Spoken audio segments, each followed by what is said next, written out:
Alors salut tout le monde, bienvenue sur ma chaîne et aujourd'hui, je suis désolée mais on va plonger dans le monde fascinant, ça je le reconnais, complètement déjanté, c'est sûr aussi, Everything, Everywhere, All at Once. Et clairement la meilleure critique qu'on puisse faire de ce film, c'est tout simplement qu'il correspond complètement à son titre.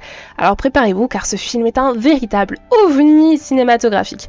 Alors on va faire quand même un petit résumé pour vous donner une petite idée de ce qui se passe. Donc on suit Evelyn Wang, une femme qui tout simplement en a marre, elle est à bout, sa famille, son travail, même les impôts lui tombent dessus.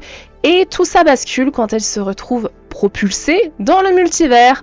Alors explorant évidemment des réalités parallèles où elle découvre toutes les vies qu'elle aurait pu mener. Et cerise sur le gâteau, elle doit faire face à des forces obscures. Et tout ça en essayant de sauver ce qui compte le plus à ses yeux, bien sûr, sa famille.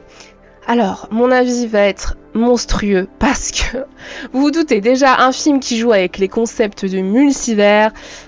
Sur le papier, ça pique ma curiosité, je me dis clairement pourquoi pas, le casting est top, ça a l'air super bien réalisé.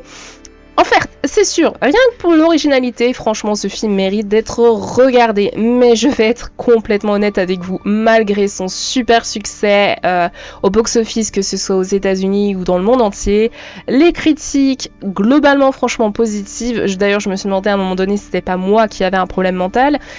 J'ai fini tout simplement par me reconnaître la vérité, à savoir que ce film ne m'a pas du tout plu.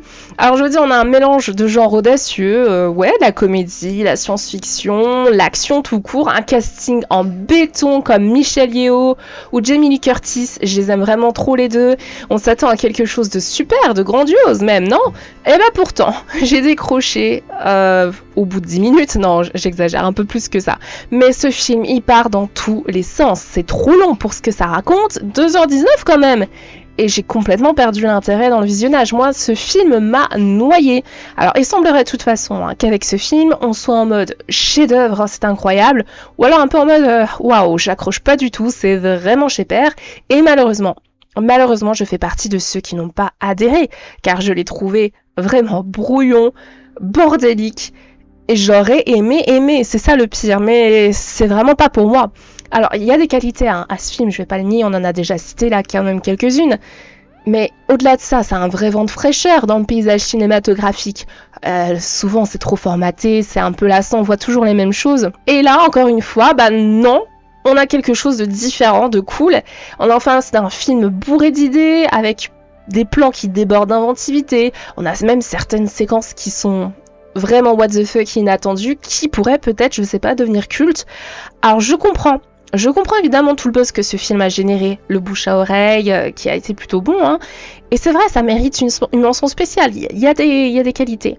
Mais non, il est tout à fait possible d'être comme moi, totalement insensible à toutes ces qualités. En fait, clairement, c'est même devenu un calvaire sensitif au fur et à mesure que le film avançait pour moi.